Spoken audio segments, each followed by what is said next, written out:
Okay fine. तो अभी आज का हमारा जो टॉपिक है, लास्ट क्लास तक हम लोगों ने एब्स्ट्रैक्शन के बारे में बातचीत की थी। और अभी आज की क्लास में जो हम लोग टॉपिक डिस्कस करने जा रहे हैं वो होगा इनकैप्सुलेशन का। यानी आज जावा में हम लोग ऑब्जेक्ट ओरिएंटेड प्रोग्रामिंग का थर्ड बिल्डिंग ब्लॉक पढ़ने जा रहे हैं, जिसका नाम क्या है? इनकैप्सुलेशन। तो एक बार मैं स्क्रीन पर नोट्स को ओपन कर लेता हूँ, फिर समझाना चीज़ों को थोड़ा आसान हो जाएगा। देखिए, इनकैप्सुलेशन के बारे में मैंने तब भी बताया था जब मैंने जावा को स्टार्ट किया था। एक हल्का सा ओवरव्यू तो मैं पहले भी दे चुका, बट अभी आज उन्हीं चीजों को थोड़ा आगे ग्रैब अप करते हैं ताकि चीजें आपको कुछ क्लियर हो। तो इनकैप्सुलेशन होता क्या है? The process of binding the data and code as a single unit is called encapsulation. मतलब डेटा को एक सिंगल यूनिट में बाइंड कर देना। देखना, फिर से डेफिनेशन को पढ़ते हैं और इसका मीनिंग निकालते हैं।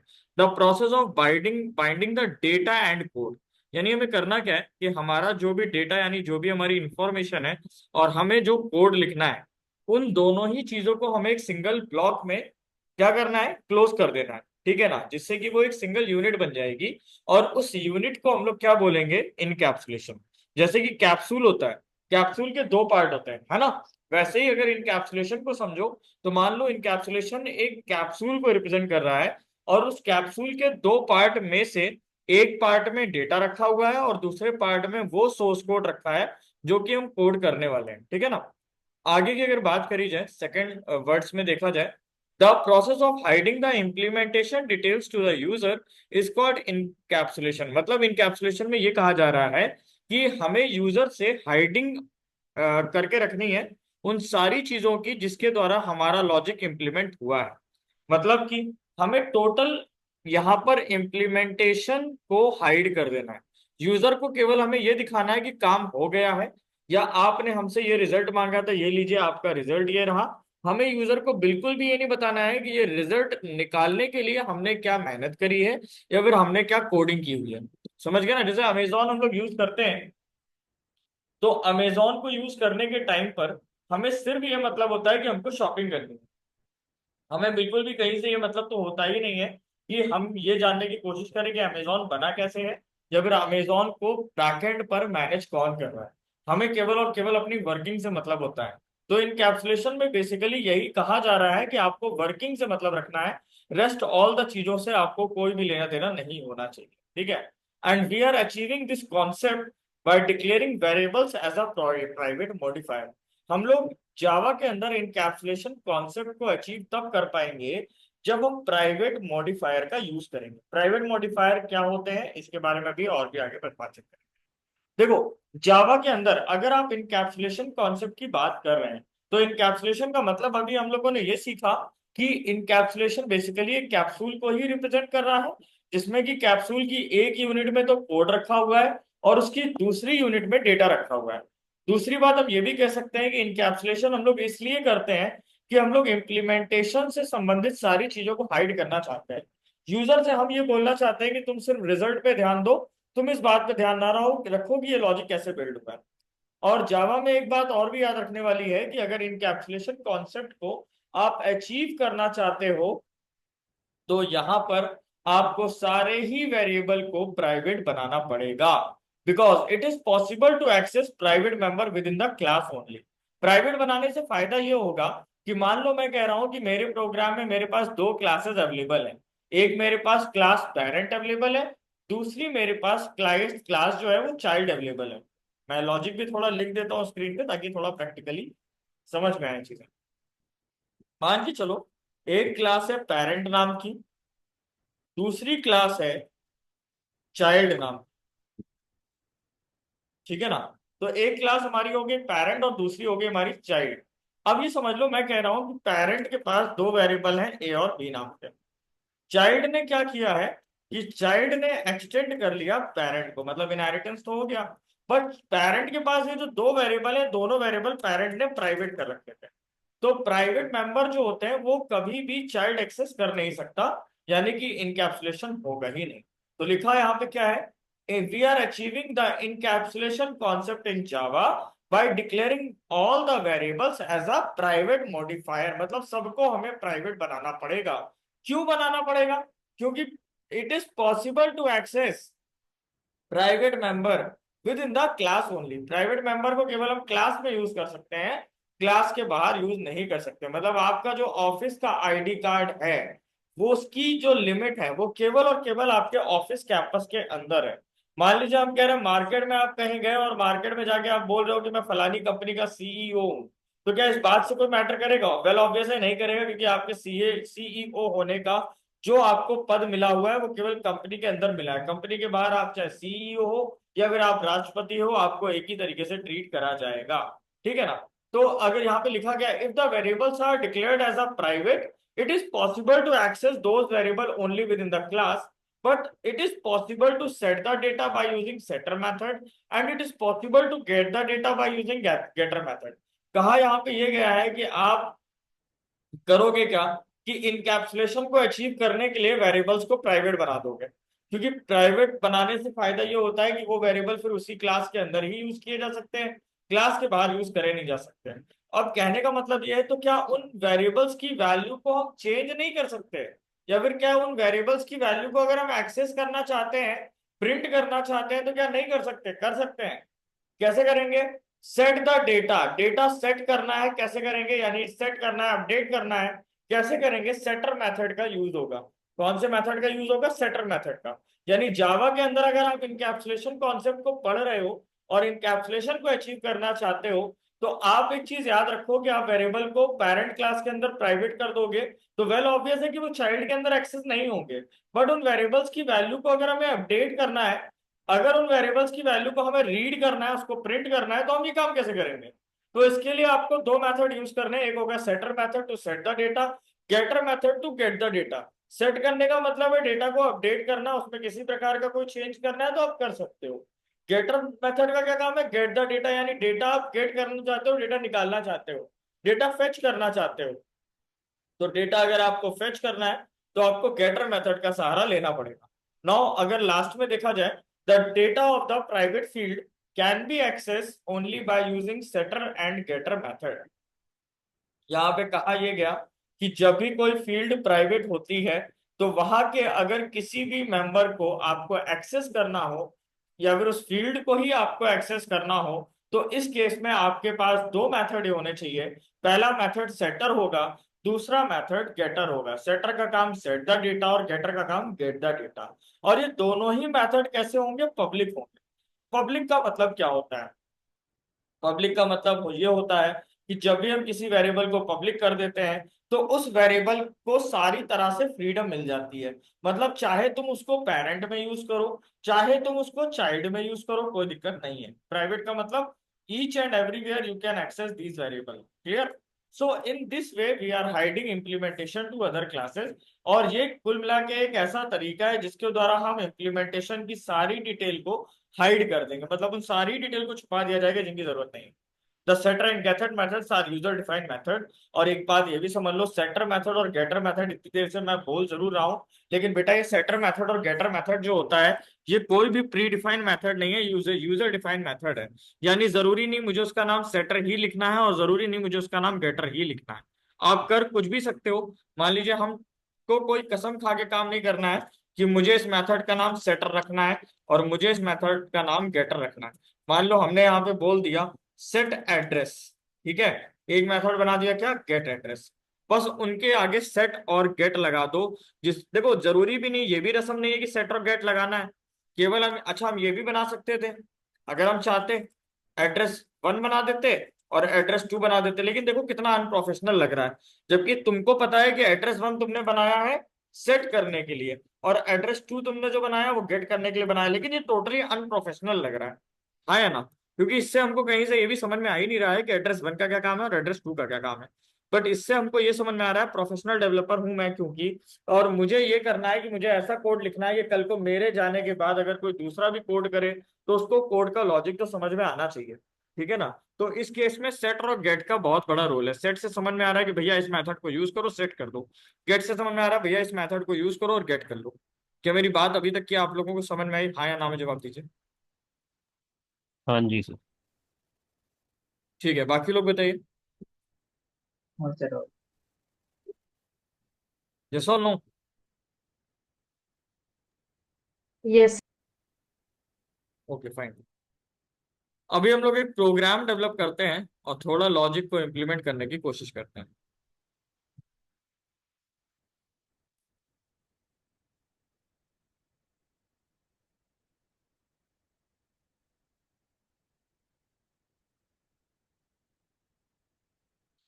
एक मिनट, इसको मुझे फिर से एक्टिवेट करना पड़ेगा, 1 मिनट का टाइम दे दीजिए।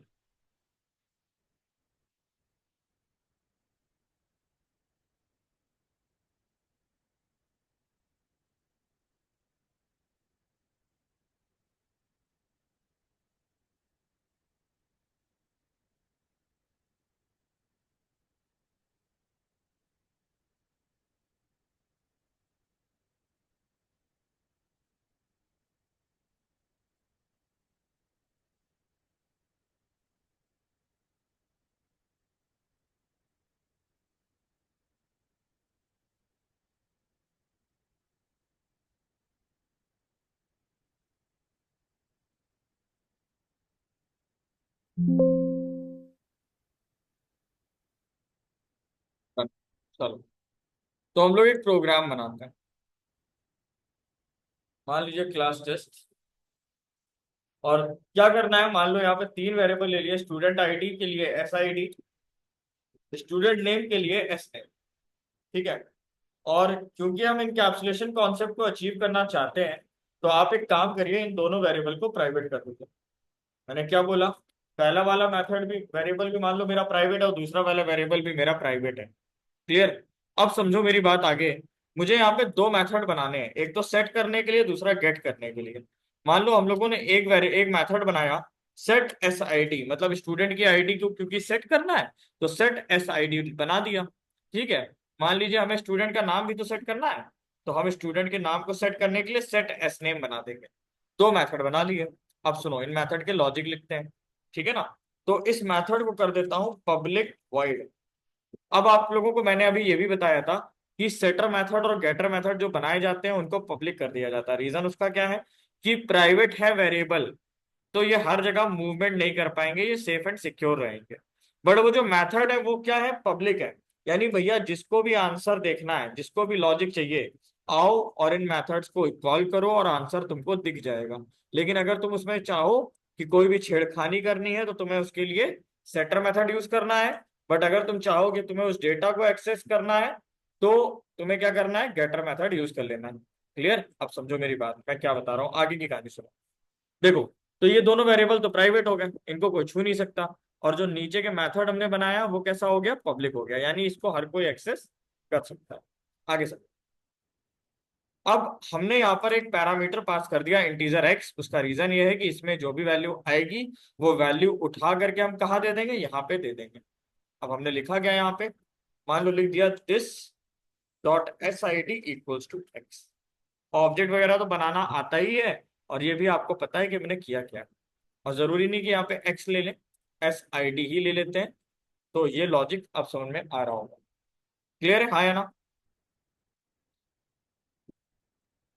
सेम एज हाँ इट इज जी सर। इसको भी बना दिया, सेट SNAME।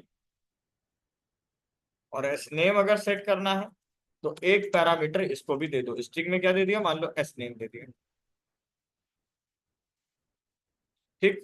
अब यहाँ पे हम क्या लिख रहे हैं, this dot SNAME equals to SNAME। यानी SNAME की जो भी वैल्यू है, वो उठा के हमने इस वाले वेरिएबल में रख दी है। अब सुनो, वैल्यू बेटा सेट तो हो गई है, गेट करो। गेट करने के लिए क्या करना पड़ेगा, गेटर मेथड बनाना पड़ेगा। अब मान लो यहाँ पे सेट SID बनाया था, यहाँ पे बना लो गेट SID। वहां पे क्या किया था, सेट SNAME बनाया था, यहाँ पे क्या कर लो, गेट SNAME बना लो। ठीक। अब सुनो, ये दोनों मेथड हम किस लिए बना रहे हैं, इनके द्वारा हम आंसर डिस्प्ले कराएंगे यूजर की स्क्रीन पर। क्लियर। अब सुनो। इसका सेटअप हाँ दूसरे जी, से कुछ कह रहे हैं क्या। सही लगे। अब व्हाइट सुनो, कलर से एक नीला है, 3 ही कलर है। या ब्लू ले ले, ब्लू वाला भी सही लगा। ये जो गेट SID है, मैंने यहाँ पे क्या किया, देखो एक बात समझो चंदन, जरा सोचना। SID वाला जो ये वेरिएबल है, इसमें वैल्यू जा चुकी है। SNAME वाला जो ये वेरिएबल है, इसमें भी वैल्यू जा चुकी है। हाँ या ना। इज इट हाँ क्लियर, जी। यस और नो। हाँ हाँ सर। तो अगर हम चाहें तो एस आई डी में वैल्यू है और एस नेम में भी वैल्यू है। तो ये जो वेरिएबल होते हैं ये हमेशा वैल्यूज को रिटर्न कराने के लिए काम में लिए जाते हैं। तो इसने क्या किया, एस आई डी को रिटर्न कर दिया, और इसने क्या किया, रिटर्न कर दिया किसको, एस नेम को। अब सुनो, क्योंकि ये दोनों मेथड जो हैं ये रिटर्न कर रहे हैं वैल्यू, ये क्या वैल्यू रिटर्न कर रहा है, एस आई डी की, और एस आई डी कैसा है, इंटीजर टाइप का है। तो इसका जो रिटर्न टाइप होगा वो इंटीजर रखा जाएगा। और एस नेम जो है वो क्या रिटर्न कर रहा है, एस नेम को रिटर्न कर रहा है, यानी इसकी वैल्यू को रिटर्न कर रहा है। अच्छा, नाम यार स्ट्रिंग में होगा, हम्म। है ना। सुनो, हाँ जी। नाम तो स्ट्रिंग में होगा। अब मेरी बात समझना, तो रिटर्न कर रहा है एस नेम को, तो एस नेम को रिटर्न कर रहा है तो स्ट्रिंग में ही तो रिटर्न होगा, हाँ या ना। हाँ जी सर। अच्छा, ये दोनों मेथड को प्राइवेट है क्योंकि ये, तो इनको क्या करना पड़ेगा, पब्लिक करना पड़ेगा, यानी इनके आगे हमें पब्लिक भी लिखना पड़ेगा। क्या अभी तक जो हमने लॉजिक समझाया ये समझ में आया कि ये कोड ऐसा क्यों लिखा गया, एक एक लाइन पे। हर्ष आप भी बताया करो, अगर क्लास का पार्ट हो तो ये बहुत गलत बात है कि आप क्लास में रिस्पॉन्स नहीं देते हो, है ना। किसी चीज का जवाब पूछा जा रहा है, मैं 3 बार बोल चुका हूं तब से, समझ में आया, तुम्हारा कोई रिस्पॉन्स नहीं है, इट इज टोटली रॉन्ग। बेटा क्लास का पार्ट हो आप भी, जाहिर सी बात है कि आपको भी रिप्लाई करना होगा। ये तो पॉसिबल नहीं है मैं एक एक बच्चे का नाम ले पाऊँ। ठीक है, अभी बताइए पहले, ये लॉजिक आप लोगों को क्लियर है, यस और नो। क्लियर है। Yes sir. ठीक, तो इस प्रोग्राम को सेव करता है। अब मेरी बात समझिए, ये जो हम लोगों ने प्रोग्राम बनाया है, बेसिकली ये है वो कोड जो कि हमने करा है, बट यूजर को मैं ये चाहता हूं कि वो इस कोड तक आए नहीं। मैंने क्या बोला यूजर से कि भैया तुम इस कोड तक नहीं आओगे, तुमको मैं इतनी परमिशन नहीं दे रहा हूँ। यार एक काम करते हैं जरा, चलो ठीक है, क्लास टेस्ट बनी बनी रहे। मैं ये चाहता हूँ कि जो मेरा यूजर होगा ना, उसको मैं बोलूंगा कि तुम एक काम करो, सीधा ऑब्जेक्ट बनाओ और मेथड्स को एक्सेस कर लो। मतलब हम उस बंदे को यार ये परमिशन देना ही नहीं चाहते कि वो बंदा ये कोड एक्सेस करे। मेरी बात समझ में आ रही है, हाँ या ना। चलिए बताओ, ये बात समझ में आ रही है? मैंने क्या बोला कि मेरा जो क्लाइंट होगा मैं उसको इस पेज का, इस फाइल का एक्सेस चंदन नहीं देना चाहता हूँ। मैं उसको सिर्फ ये बता हम्म। दूंगा कि मैंने प्रोग्राम किस नाम से सेव कर रखा है, और उसको ये भी बता दूंगा कि उसको ऑब्जेक्ट बनाना किसका है, उसको ये भी बता दूंगा कि उसको कौन से नाम से मेथड बना के दिए हैं जो उसको एक्सेस करने हैं। बट अब उसको इसमें नहीं आने देंगे ताकि उसको लॉजिक का जानकारी नहीं देना है हमको, ये हम हिडन रखना चाहते हैं उससे। समझ रहे हो ना हम क्या बता रहे हैं। हम्म। मान लो एक क्लास बना दी क्लाइंट के नाम से, पहले इसको सेव कर लेते जरा।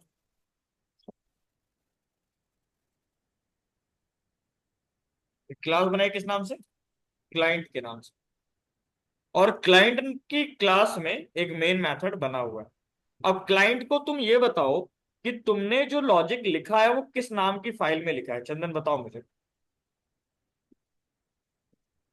ये जो हमारी फाइल दी है किस नाम, लॉजिक टेस्ट क्लास का नाम क्या टेस्ट था, ऑन जावा। टेस्ट, है ना। तो हम उसको हाँ। बोलेंगे कि तुम टेस्ट का ऑब्जेक्ट बना लो। तो test t equals to new test, उसने क्या किया, ऑब्जेक्ट बना लिया। अब हम उससे बोल रहे हैं कि मैंने set S I D, set S name, get S I D, get S name नाम के मेथड बना के दिए हैं। मेरी बात समझे ना। तो वो बंदा क्या हम्म। करेगा, उन मेथड को कॉल कर लेगा।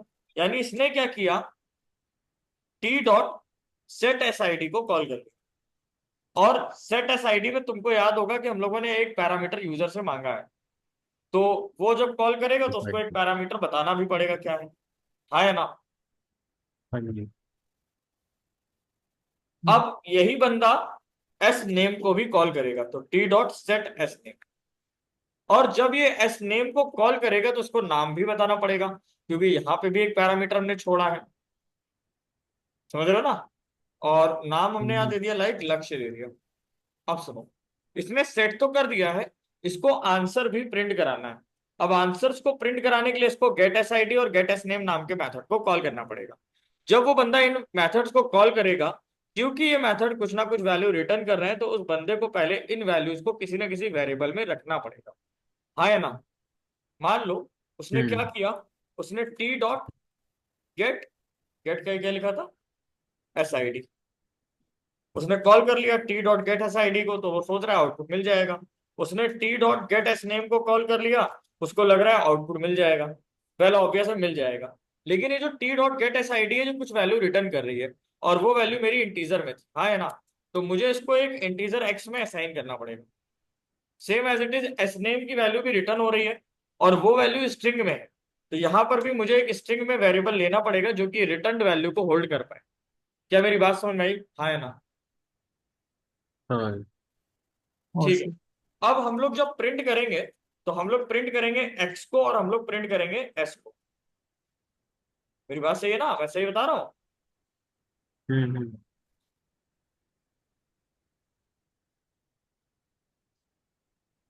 मैंने यहाँ पे लिख दिया student ID equals to, ID किसके पास है, एक्स के पास, तो प्लस लगा के एक्स को प्रिंट कर दो। और हम यहाँ पे क्या प्रिंट करेंगे, स्टूडेंट नेम इक्वल्स टू, और प्लस लगा के किसको प्रिंट करोगे, एस। ठीक है। इसको भी सेव कर लो। याद ये रखना कि दोनों तुम्हारी सोर्स फाइल एक ही पाथ में होनी चाहिए। तो क्लाइंट नाम से ही सेव कर दिया। अब डेस्कटॉप पे मेरे पास दो फाइलें होंगी। क्लाइंट नाम से ये है, टेस्ट नाम की फाइल ये दोनों रही, हाँ या ना। इसको भी यहीं कहीं रख लेते हैं। ये दोनों दिख रही हैं। अच्छा सर, एक डाउट था यहाँ पर। हाँ ये अपना, जैसे कि हमने क्लास बनाया कोई अदर नेम से और हम फाइल सेव करते अदर नेम से, तो क्या वो रन नहीं करेगा? बिल्कुल करेगा। कोशिश ये है, अब यहाँ पे तुम कर क्या रहे हो कि बन सेव कर रहे हो मान लो टेस्ट के नाम से, और मान लो प्रोग्राम बना रहे हो तुम क्लाइंट के नाम से, क्लास बना रहे हो क्लाइंट के नाम से। तो कंपाइल करो टेस्ट को बट रन करो क्लाइंट। हम्म मेरी बात समझे कि नहीं। हम्म। मान लो ये वाली जो फाइल है मेरी, ये पेरेंट डॉट जावा के नाम से सेव की है। बट यहाँ पर हम लोग कर क्या रहे हैं, यहाँ पर हमारा जो ऑब्जेक्ट है वो मान लो इसके पास रखा है।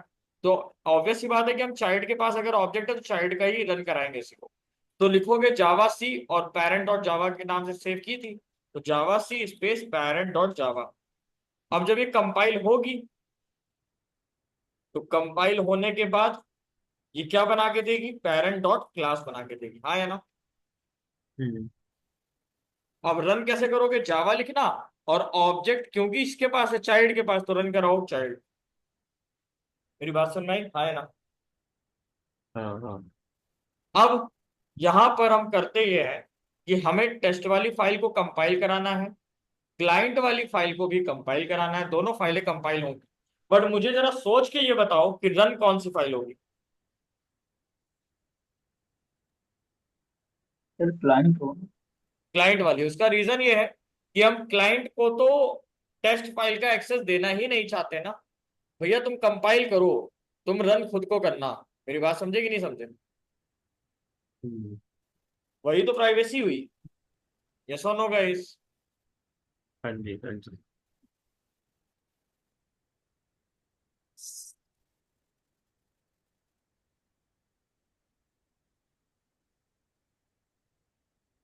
पहले टेस्ट डॉट जावा को कंपाइल करा लो, हो गई।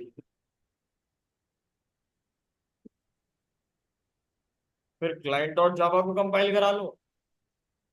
क्या आ रहा है,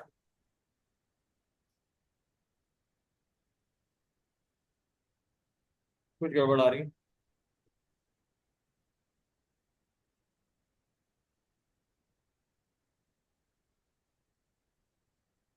अरे यार ये गलती हो गई ना, टेस्ट टी रख दिया ना, तो सही तो था।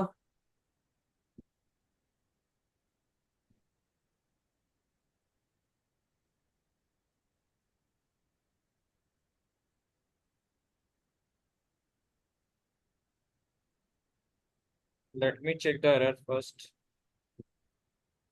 टेस्ट क्लास एब्स्ट्रैक्ट है, कैसे एब्स्ट्रैक्ट हो गई।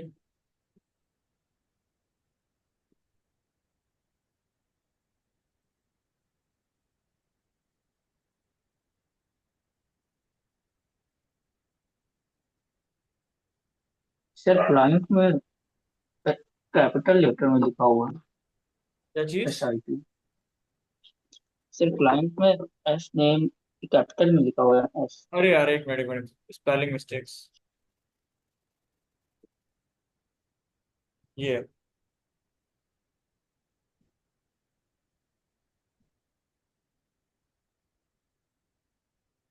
ठीक है।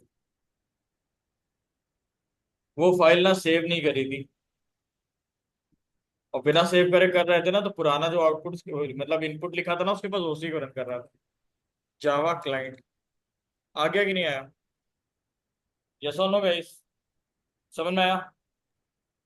हम्म, हम्म। बोलो भाई। हाँ जी। हाँ सर। अच्छा, दोबारा अगर एक्सेस करना हो तो हो जाएगा?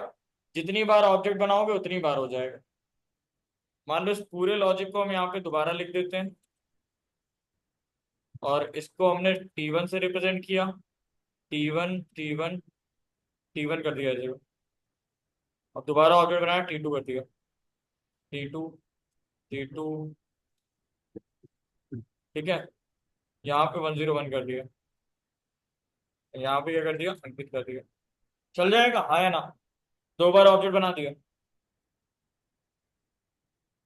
सेव करो। और अब उसको कंपाइल करना नहीं है, केवल इसको कर लो। क्या लिख रहा है? अच्छा, यहाँ पे X1 कर दो, यहाँ पे S1 कर दो। X1 कर दो, S1 कर दो। X2 S2, फिर X2, फिर S2।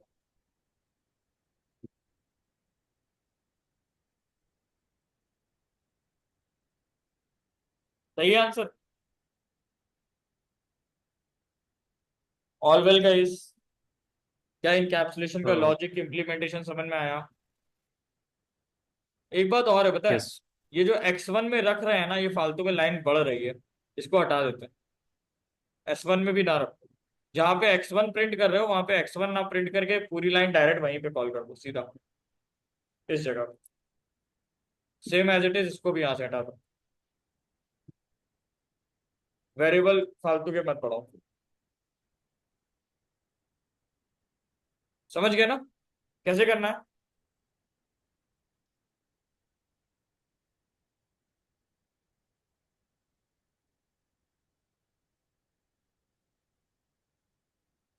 यस और नो? क्लियर? हाँ ठीक है, वहाँ हाँ पर सर जी। वेरिएबल। हाँ ठीक है। जी। जी। क्लियर है, क्लियर। ठीक है। अब इसी के आगे की फाइल और समझ लो।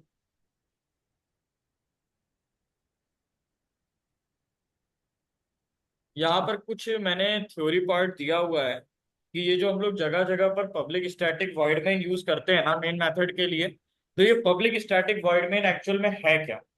पब्लिक क्यों लिखते हैं? To provide access permission to the JVM declare main with public. क्या कह रहा है? देखो क्या लिखा है, to provide access permission to the JVM. यानी हम जेवीएम को किसी भी चीज को एक्सेस करने की परमिशन प्रोवाइड कर रहे हैं, जो कि पब्लिक के द्वारा होता है। To provide access permission to the JVM declare main with public. कह रहा है कि अगर आप देखो, आपने क्या किया है कि आपने अपने प्रोग्राम का पूरा फ्लो ला करके पटक दिया कहाँ पे, मेन मेथड के अंदर। हाँ या ना? और जेवीएम सबसे पहले एग्जीक्यूट किसको करता है? मेन मेथड को ही करता है। उसको तो ये मतलब ही नहीं है कि तुम्हारे प्रोग्राम में क्या लिखा है और क्या नहीं लिखा। मैं बात सही बोल रहा हूँ, गलत तो नहीं बोल रहा? यही तो बताया मैंने पिछले दिनों में। हम्म। सुनो मेरी बात। जेवीएम को तो ये मतलब ही नहीं है कि तुमने अपने प्रोग्राम में क्या लिखा और क्या नहीं लिखा। वो ला करके पूरे प्रोग्राम का फ्लो पटक देता है मेन मेथड के अंदर। तो मेन मेथड को पब्लिक इसलिए करा जाता है ताकि जेवीएम को परमिशन मिल जाए कि तुम कहीं भी जाओ, कहीं भी घूमो, कुछ भी एक्सेस करो, कोई दिक्कत नहीं है। मेन को इसलिए हमेशा पब्लिक रखा जाता है, और मेन पर कभी भी कोई भी रिस्ट्रिक्शन इसीलिए नहीं लगाई जाती। क्लियर है पॉइंट? हाँ। कि मेन मेथड पब्लिक हम्म। क्यों होता है? बताओ चंदन, आप कोई आंसर अगर मांगे तो क्या रिप्लाई दोगे, क्यों होता है मेन मेथड पब्लिक? ये हमारा जो JVM डिक्लेयर होता है ना, तो उसको क्या करते हैं यार, बोलते हैं दिव्या बता पाओगे?